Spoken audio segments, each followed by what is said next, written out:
السلام علیکم۔ میری اولاد نہ میرے نسب پر فائز ہو سکتی ہے، نہ کہ میرے اعمال کی وارث، نہ اس کا خیال مجھے سا، نہ اس کا عمل میرے عمل کے برابر۔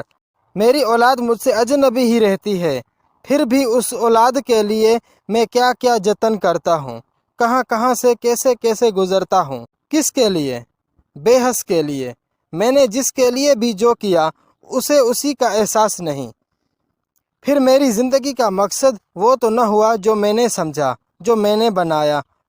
میری محنت میرے کام نہ آئی، دوسروں کے کیا کام آئے گی؟ پھر بھی میرا دعویٰ ہے کہ میں صحیح ہوں، میرا پیشہ ہی صحیح ہے، میری کارروائیاں اور میرے کارنامے ہی عجائبات زمانے میں سے ہیں۔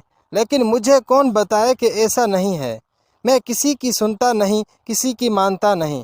پھر وہ دن آ پہنچتا ہے کہ جب میرے اعمال اپنے نتیجے سے گزر کر میرے سامنے آتے ہیں۔ اپنا اصل چہرہ جب مجھے روبرو آتا ہے تو سب دعوے دھیرے کے دھیرے رہ جاتے ہیں۔ ہمیں محسوس ہوتا ہے کہ ہم وہ نہیں تھے جو ہم بنے ہوئے تھے، ہم بھروپ کے سروپ میں گم تھے۔ تو یہ تھی آج کی ویڈیو۔ تو انشاءاللہ نیکسٹ ویڈیو پہ ملاقات ہوگی۔ پوسٹ اچھی لگی تو عمل کریں اور دوسروں کو عمل کرنے کی دعوت دیں۔